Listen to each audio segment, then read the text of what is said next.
네, 반갑습니다. 소개받은 박송주 선교사입니다. 멕시코 뿌에블라에서 신학교 통해서 사역을 하고 있고요. 제 아내는 노영희 선교사하고 함께 사역을 하고 있습니다. 여러분 이곳에서 기도해 주셔서 너무 감사하고 한국에 잠깐 들어오긴 했었는데 몇 년 전에 그래도 이 자리를 지키고 기도해 주셔서 너무 감사합니다. 제가 선교 보고를 먼저 드리고 말씀을 함께 나누도록 하겠습니다. 아무래도 뭐 중남미라고 말씀하셔도 좋은데 저희 미주에 캐나다 선교사님이 한 분 계세요. 두란노 국제 선교회에서. 그래서 저희는 미주라고 부르는데 아무래도 중남미에서 선교사님 오셔가지고 선교 보고하고 말씀 전하는 건 흔치 않은 일인 것 같아요, 그죠? 그래서 제가 사진을 좀 보여드리면서 말씀을 드릴 텐데 다음 장 넘겨주시면 좋겠습니다. 다음 장 넘겨주시면은 저희 미주에 있는 두란노 국제선교회 선교사님 10가정이에요. 그리고 저희는 두란노 국제선교회 미주 지부라 그래서 팀 아메리카라고 부릅니다. 티마라고 부르는데 티마 소속이라고 부르시면 되고 같은 식구라고 생각하시면 되는데 총 10가정 저희 가정하고 포함해서 10가정이 있습니다. 맨 왼쪽 위에서부터 좀 소개를 드리고 싶어요. 이석천, 송의순 선교사님은 캐나다 원주민 사역을 하고 계십니다. 그리고 그 밑에 김주태 선교사님은 뭐 한 나라에 국한되지 않고 중남미, 유럽까지 큐티 책을 보급하고 교육하고 인쇄하는 사역까지도 하세요. 뭐 여러 가지 아버지 학교까지도 하시는데 그 다음에 저희가 멕시코에 있고 그 밑에 과테말라의 한흥태 한필연 선교사님께서 뭐 그리고 양육사역, 그다음에 어린이 교육사역을 하고 계십니다. 그 밑에 옆에 보시면 바리 김수선 선교사님이라고 니카라과에서 CCA, CFA 학교라는 아주 학원 사역을 너무 잘 하고 계셨고 오랫동안 하셨거든요. 초등학교에서 중학교 사역, 고등학교까지 사역을 하고 계시고 바로 그 오른쪽에 정진모, 정혜진 선교사님은 콜롬비아에서 사역을 하셨는데 우리 정혜진 선교사님이 작년에 암으로 들어오셨었어요. 암이 판정이 나가지고 홈투원 받으실 때 그래서 수술 받고 지금은 회복 중이신데 회복은 잘 하고 계세요. 아주 에너지도 넘치시고. 근데 이따가 우리 기도할 때 병환 중인 선교사님 기도할 때 우리 정혜진 선교사님 잘 회복되시라고 함께 기도했으면 좋겠습니다. 그리고 유일하게 중남미에서 한국가에 두 유닛이 있는 나라가 있는데 도미니카 공화국이라는 나라입니다. 그 위에 김종호 이교자 선교사님 그리고 노태규 양미애 선교사님께서 교회 사역을 하고 계시고요. 바로 그 위에 유경민 유재한 선교사님은 여러분 IT 들어보셨죠? IT에서 사역을 하고 계신데 지금 현재로는 거의 들어가질 못하세요. 한국 선교사가 한 엊그제 11가정인가 11명의 한국인이 탈출을 했다 뭐 그런 소식도 들었는데 뭐 갱단이 완전히 치안을 장악하고 있고 너무 위험하기 때문에 들어가시지 못하고 은퇴하셨음에도 불구하고 아직까지 원거리에서 사역을 하고 계십니다. 그리고 마지막으로 쿠바의 차정희 선교사님이 계신데 거기에 이제 청년들 그리고 우리 초등학생들 제자 사역을 하고 계세요. 그 1기 2기 나눠서 하는데 첫 번째 20명의 청년들을 사역해서 그 청년들이 그 미끼수를 가리키는 그런 선순환 구조를 가지고 계시고 쿠바라고 하면은 여러분 어떤 느낌이실지 모르겠는데 굉장히 어렵습니다. 공산국가라서 그냥 공산국가라 생각하시면 돼요. 그래서 사실은 이 영상도 나가면 안 되고 아마 거기까지는 뭐 괜찮을 것 같은데 뭐 비자 받거나 모이는 것도 힘들고 그래서 굉장히 힘든 가운데 사역을 하고 계시고 주문도 안 되고 카톡만 이렇게 왔다 갔다 하는 그런 지경이 있습니다. 여러분 한번 보시고 얼굴하고 이름 기억해 주시고 생각나실 때 기도해 주시면 감사하겠습니다. 다음 장 넘겨주시죠. 근데 한국인 선교사만 있는 게 아닙니다. 아마 전 세계에도 현지인 선교사님이 몇 분 계신데 중남미엔 조금 많은 편인 것 같아요. 그래서 보시면은 뭐 다 일일이 안 불러드려도 이렇게 보시면은 6명, 9명의 선교사님이신데 거의 대부분 현재 사역하시는 팀 선교사님의 제자들이에요. 그래서 그 밑에 사역을 하고 계세요. 너무 준비된 분들이고 작년 1월, 재작년 12월부터 1월에 TP가 있었는데 그때 한국에 들어오셔서 한 달 훈련받고 나가신 분들이에요. 그래서 오늘이 선교사님이시고 특별히 맨 위에 두 분이 계세요. 멕시코 따라우마라족의 안토니오, 그다음 멕시코 미에족 라미로 선교사님인데 가로치고 이제 파송된 횟수를 적어놓은 거거든요. 보시면 되게 오래되셨어요. 1999년, 2002년에 파송되셨거든요. 2000년쯤에 오늘의 교회에서 미전도 종족 입양 운동을 해서 15개의 종족을 전 세계에서 입양을 했는데 멕시코에서 2개 종족을 입양했습니다. 그때 선택된 종족이 따라우마라족과 남쪽의 미해족인데 이 선교사님이 25년 정도 되셨는데 아직도 사역을 잘 하고 계십니다. 역시 좀 기도를 해주시고 이분들은 저희랑 사정이 달라요. 이 한국인 선교사랑 달라서 저희는 파송 받고 나가면 친구가 도와줄 수도 있고 친척이 도와줄 수도 있고 기도해 주시는 분 물론 기도는 해주시겠지만 이 지원 측면에서는 전혀 없다고 보시면 되거든요. 그래서 사실은 더 필요한 부분인데 그런 부분을 아직까지는 크게 챙기고 있지 않아서 좀 아쉬움이 있습니다. 네, 나중에 좀 기도를 해주시면 너무 감사하겠습니다. 멕시코 중심으로 해서 저희 사역을 좀 간단하게 보고를 드리겠습니다. 네, 다음 넘겨주시죠. 멕시코 뿌에블라는 멕시코 중앙에서 약간 남쪽으로 멕시코 시티는 여러분 아실 거예요. 수도인데 남쪽으로 2시간 40분 정도 차량으로 이동하면 있습니다. 다음 신학교 사역을 하고 있고요. 왼쪽 사진이 저희 학교 건물 사진입니다. 2층 건물이고 거기에서 2015년 1월에 개교를 했어요. 개교를 해서 한 9년, 10년 됐고요. 학생들은 2년 과정으로 30과목을 이수를 하면은 졸업해서 평신도 리더로서 사역을 할 수도 있고 아니면 목사님으로서 사역을 할 수도 있고 개척하시는 목사님도 계십니다. 팬데믹 때문에 모이지 못하다가 2023년 3월에 저희가 저희 학교를 오픈해가지고 대면 수업을 했을 때 저희가 찍은 비디오가 있어요. 그 비디오를 보시면은 이 학생들이 공부를 하고 있구나, 이렇게 수업을 하고 있구나 아마 아실 것 같아서 영상을 하나 준비했습니다. 그 영상 틀어주시면 감사하겠습니다.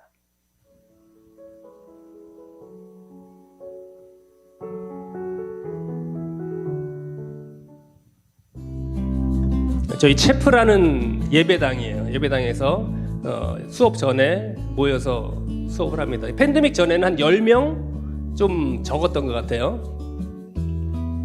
팬데믹 터지고 이제 다 온라인으로 전환이 됐죠.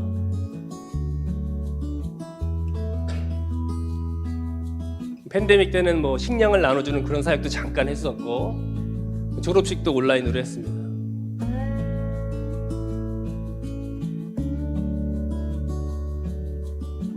저희 교수님들하고 교수 회의하고 있는 사진이고 성탄절 때 초콜릿 선물해드리면서 이렇게 한 바퀴 돌기도 하고 그랬습니다.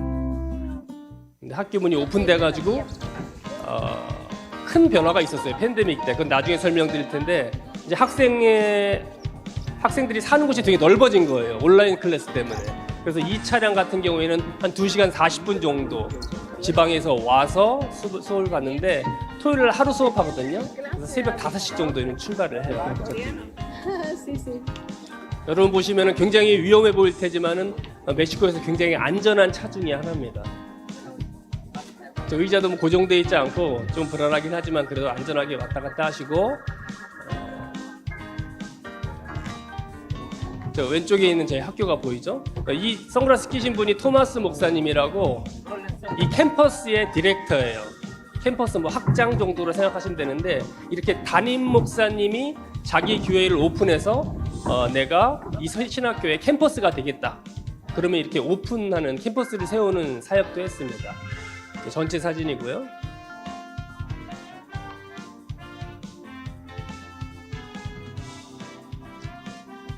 채플 전에 커피도 한잔하고 채플을 예배를 드리고 시작합니다. 저랑 학생들이 얘기를 하면서 제가 스페인어를 굉장히 잘하는 것 같지만 그냥 웃고 있는 사진입니다.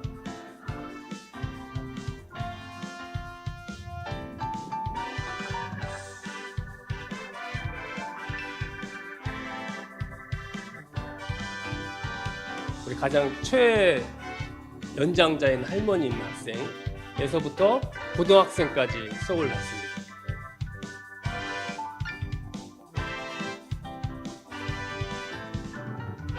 예배를 드리는 사진이고요. 예배를 9시에 예배를 드립니다. 9시부터 9시 반까지 예배를 드리고 수업을 시작합니다. 교수님들도 말씀하시고 찬양도 하고요.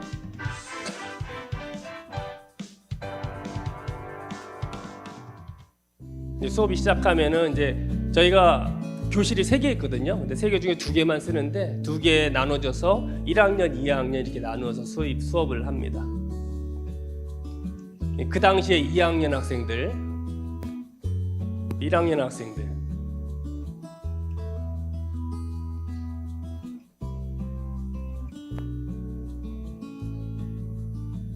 넷째 시간, 총 5째 시간까지 수업을 합니다.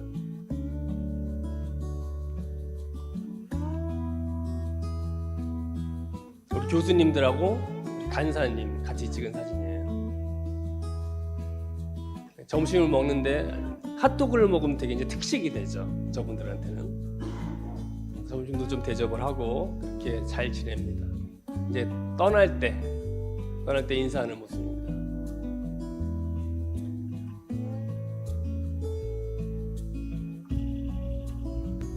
저희 주차장, 마당이라고 해야 되겠죠. 학교 마당 사진이고요.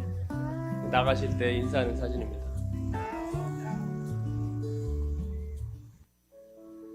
네, 그래도 분위기가 조금 나시죠?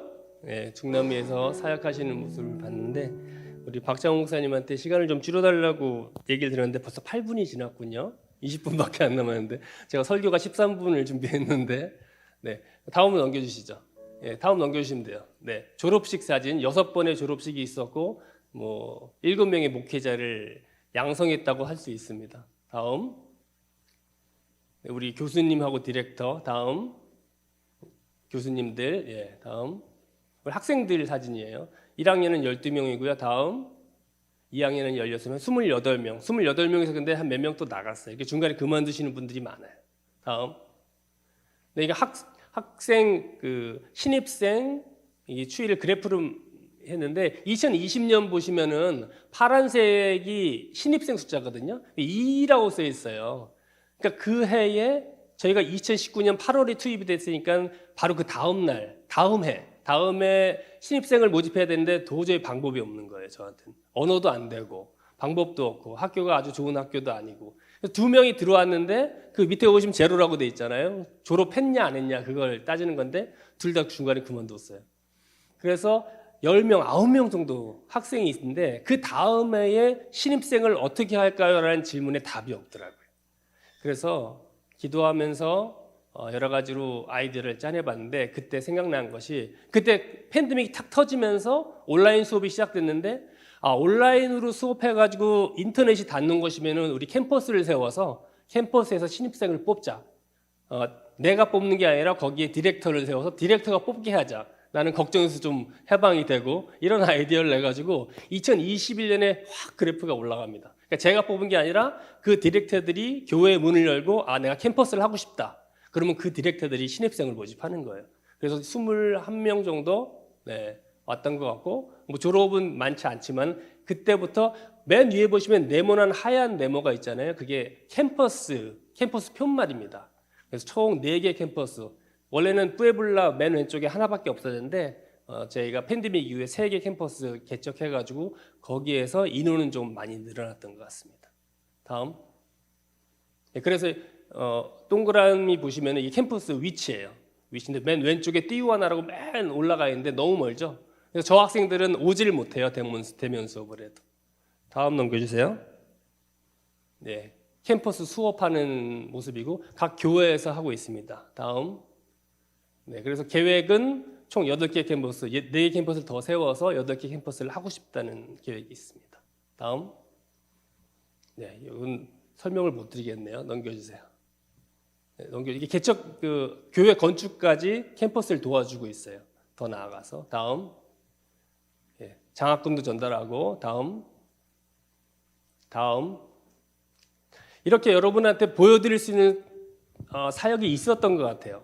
거기에 집중을 했었고 할 수도 있었던 것 같은데 하나님께서 선교지에 투입하자마자 계속해서 하셨던 말씀이 있었던 것 같아요. 제가 음성을 들은 건 아니지만 여러 가지 사역과 사건들을 통해서 이 사역이 선교라는 것이 이런 거야 하면서 가르쳐 주신 듯한 말씀이 있었는데 그 에피소드가 하나 있거든요. 제가 영상을 통해서 말씀드릴게요. 밑에 영상을 클릭해 주시겠어요?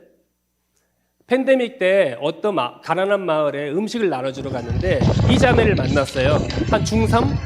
이 자매가 저희 와이프한테 인사하고 가는데 와이프가 뭐라고 그랬어요. 뭐라고 대화를 하죠? 끄덕끄덕 이고 갑니다. 제가 시간이 있었으면 이걸 퀴즈로 내고 상품을 드릴 텐데 시간이 없어서 저 자매가 뭐라 그랬냐면은 아리가또라고 인사를 했어요. 영상 꺼주셔야 됩니다. 아리가또라고 인사를 했어요. 왜 아리가또라고 인사를 했냐면은 아마 선교사님들은 그런 경험이 좀 있으실 수도 있을 것 같은데 저 자매가 몇 주 전에 잠을 자는데 꿈에서 성령님께서 너 가서 일본 선교하라 그랬다는 거예요. 그래서 일본 선교를 하라 그래서 일본에서 알아보는 중에 자기 마을에 뭐 어떤 음식을 나눠준다고 갔는데 얼굴도 모르는 동양인 둘이 차에다가 저렇게 가져가면은 그 당시에 100명분의 100가정분의 식량을 4일 동안 먹일 수 있었거든요. 굉장히 큰 행사였죠. 갔더니 동양인 2명이 있었던 거예요. 그러니까 저 자매의 눈에는 저희가 일본 사람으로 보이는 거죠.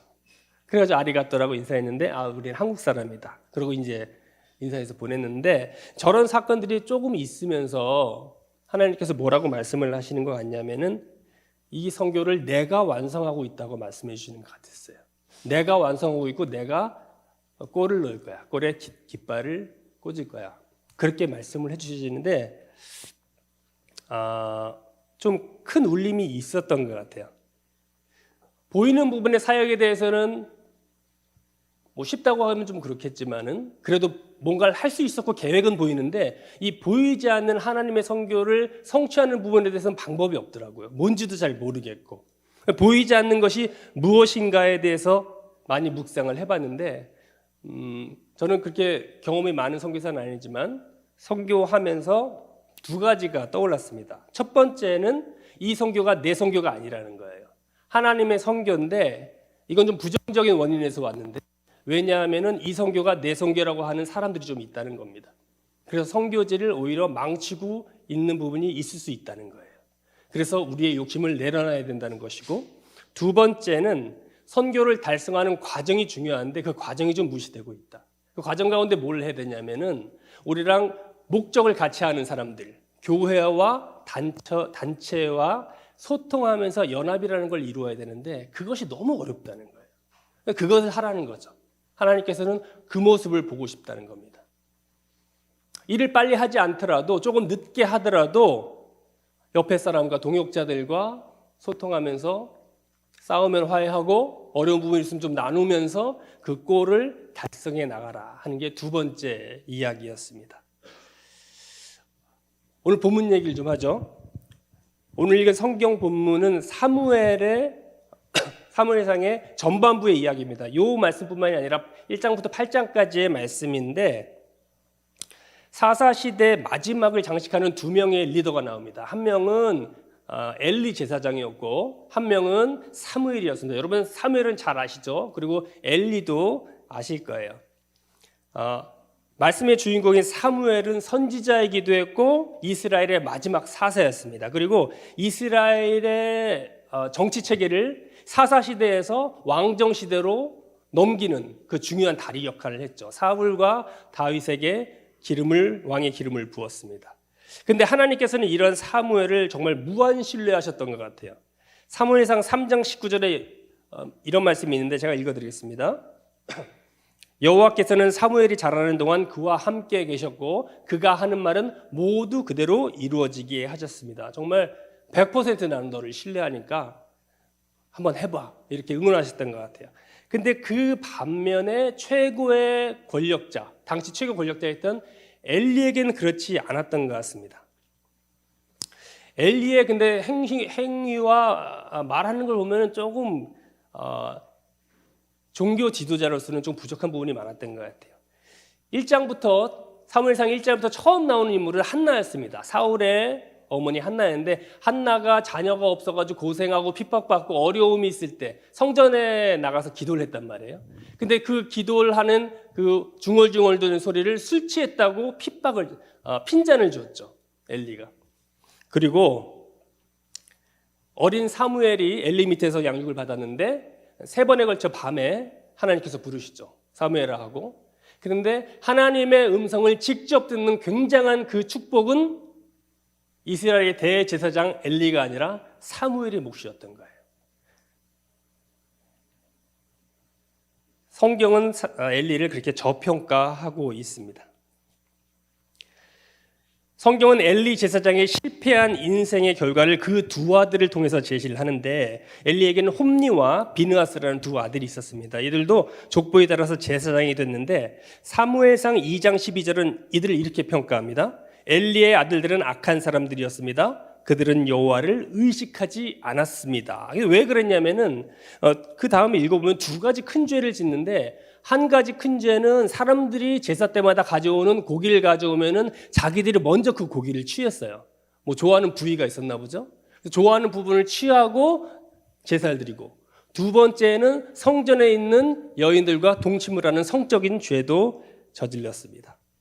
이와 같이 여러모로 엘리의 두 아들 홈니와 비느하스는 낙제점을 받은 아들들이었는데, 성경은 이 두 아들들에 대한 낙제점에 대한 원인을 아들에게 돌리지 않고 그 아버지 엘리 제사장에게 돌렸습니다. 이런 원인에 대해서 성경에서 암시가 있습니다. 사무엘상을 읽어보면은 이 엘리를 묘사할 때 꼭 나오는 물건이 있습니다. 3번 연속해서 나오는데 1장 9절에 제가 읽어드리면, 그들이 실로에서 먹고 마시고 난 뒤 한나가 자리에 일어났습니다. 그때 엘리 제사장이 여호와의 성전 문 옆에 의자에 앉아 있었습니다. 4장 13절에 그가 도착했을 때 엘리는 하나님의 괴로 인해 마음을 졸이며 길가 한쪽 의자에 앉아. 의자가 계속 나오죠. 이 구절 가운데 나오는 의자의 의미는 잘못된 권력에서 나오는 높은 자리라는 것입니다. 그래서 사람들을 억압하고 윽박지르고 자기 마음대로 하고 독재적으로 행동을 하는 거죠. 분명히 엘리 제사장도 자기가 밖에서 사회에서 했던 그 버릇을 버리지 못하고 집에서도 똑같이 아들들에게 했을 것이라는 겁니다. 마지막 엘리의 의자는 비참하게 나오죠. 4장 18절에 이렇게 나옵니다. 하나님의 교회에 대한 말을 듣고 엘리는 그만 성문 곁에서 의자 뒤로 거꾸러져 목이 부러진 채 죽고 말았습니다. 자신이 쌓아온 그런 독선, 독재, 고집들이 엘리를 죽게 만드는 비극을 만들었습니다. 이 엘리와 사무엘을 한번 비교를 해보죠. 깊은 신앙심과 순종의 딸 한나는 하나님과의 약속을 지켰고, 그 기도의 힘은 사무엘을 이스라엘의 놀라운 지도자로 만들었습니다. 사무엘은 굉장히 하나님께 순종하고 능력 있는 사람들이었기 때문에 이쯤에서 사무엘상은 사무엘의 이야기를 해피엔딩으로 끝내야 돼요. 그 가정에 대한 이야기, 사역에 대한 이야기, 인간관계에 대한 이야기, 모든 것이 해피엔딩으로 끝나야 되는데 오늘 본문에 보면은 다르죠. 그렇죠?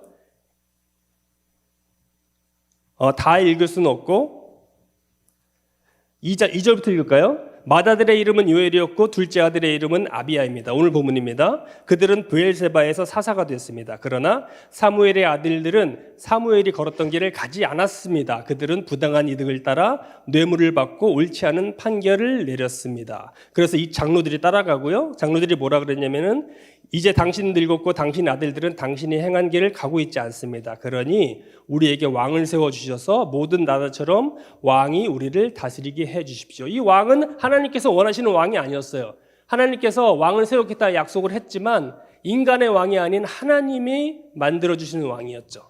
그런데 결국 인간의 왕을 세우는 빌미를 준 것이 사무엘의 두 아들이었습니다. 3절에 다시 읽어보면, 그러나 사무엘의 아들들은 사무엘이 걸었던 길을 가지 않았습니다. 그들은 부당한 이득을 따라 뇌물을 받고 옳지 않은 판결을 내렸습니다. 이상하게도 사무엘의 두 아들도 엘리의 두 아들처럼 잘못된 행동으로 사람들의 비난을 받았습니다. 하나님께서 그토록 신뢰하셨던, 완벽해 보였던, 이스라엘을 구원해냈던 그 사무엘이 비참한 인생의 성적표를 받는 순간이었어요. 사무엘에게는 엘리가 보였던 그 잘못된 모습, 권위적인 모습, 독선적인 모습, 그 의자는 나타나지 않는데 그의 자녀들도 엘리의 아들들과 같이 똑같은 실패의 성적표를 보였습니다. 왜 그랬을까요? 이 결과의 원인은 보이지는 않았지만 사무엘에게도 치명적인 죄와 잘못을 저지르게 하는 사무엘만의 의자가 있었고 사무엘은 그 위에 앉아 있었던 것입니다. 아무도 알아차릴 수 없었지만 그리고 보이지도 않았지만 사무엘도 그의 자녀들을 비극적으로 인도한 높은 의자에 앉아 있었습니다. 세 가지 이유를 들 수가 있는데요. 첫 번째는 사무엘의 잘못은 아니었지만 사무엘은 너무 일찍 부모와 헤어졌어요. 한나에 젖을 뗀 후 바로 엘리야에게 갔다고 성경은 이야기하는데 부모와 교류가 없었던, 부모의 사랑을 받을 수 없었던 사무엘은 자기 아들들도 사랑할 수 없었던 것이죠. 두 번째는 사무엘은 너무 바쁜 사람이었어요. 여러 신학자들은 사무엘이 온 이스라엘 다니며 사역을 했다. 그러니까 당연히 아들들과 보낼 시간이 없었겠죠. 세 번째가 좀 결정적인데요. 1절에 보면은 이렇게 나와 있습니다. 오늘 본문 1절이요. 사무엘은 나이가 들자 자기 아들들을 이스라엘의 사사로 세웠습니다. 사사는 사람이 세우는 직책이 아니라 하나님이 세우는 직책입니다. 세습되는 직책이 아닌데 사무엘은 자기 아들들에게 세습을 시켜주는 거죠. 보이지는 않았을 뿐 사무엘에게도 치명적인 단점의 의자가 있었습니다. 결국 치명적인 잘못, 죄로 표현되는 의자는 엘리에게도 있었고 사무엘에게도 있었던 것입니다. 다만 엘리의 의자는 보였고 사무엘의 의자는 보이지 않았을 뿐입니다. 우리 모두가 죄인이고 부족한 사람인 걸 우리는 잘 알고 있습니다. 어쩌면은 말로만 그렇게 하는지도 모르죠. 다만 어떤 사람은 그 부족한 의자가 잘 보이는 사람이 있고 어떤 사람은 겉으로는 온전해 보이지만 더 치명적인 의자에 앉아있는 사람도 있을 것이라는 것입니다. 차라리 엘리의 보이는 의자처럼 나한테도 보이고 저 사람한테도 보인다면 고칠 기회라도 있지 않았을까. 오늘날 우리의 의자는 발견하기가 쉽지 않습니다. 왜냐하면 우리들의 신앙, 우리들의 인격이 점점 그 의자를 덮고 숨기고 있기 때문이죠. 우리들이 보이는 엘리의 의자, 보이지 않는 사무엘의 의자에 앉아있는 한 하나님의 본질을 우리의 선교의 과정에 투영시키는 것은 굉장히 어렵습니다. 우리는 이러한 사실들이 다만 경고되는 시대에 살고 있지 않다는 것이 큰 불행인데요. 점점 그 결과들을 보고 있는 것 같습니다. 이미 결과가 나오고 있는 시대에 접어들고 있죠. 교회 상황은 더 어려워지는 것 같아요. 더 어려워져서 하나님의 본질인 연합과 사랑과 배려와 양보 그런 것들을 찾아보기는 어려운 것 같고 그런 것들이 교회 안에만 있느냐? 그렇지는 않은 것 같습니다. 선교지에 그대로 옮겨옵니다. 선교지는 교회의 거울이기 때문입니다. 보이든 보이지 않든 우리는 모두 죄악 또는 실수의 의자에 앉아 있습니다. 우리 모두가 우리 스스로의 의자를 발견하고 돌이켜야 이 선교 가운데 하나님의 본질을 나타낼 수가 있습니다. 솔직하게 인정하고 돌이켜야 우리의 의자로 인해 발생하는 비극적인 결과를 바꿀 수 있다고 믿습니다. 적극적으로 내 삶과 내 공동체의 삶의 물줄기를 바꾸는 것은 쉽지는 않습니다. 하지만 우리에게 변화가 필요할 때 우리는 용기를 내야 하고 그 시간, 그 어려운 광야의 시간을 참아내야 하는 인내가 필요한 것입니다. 그 인내의 과정에 어렵지만 용기를 내셔서 동참하시는 여러분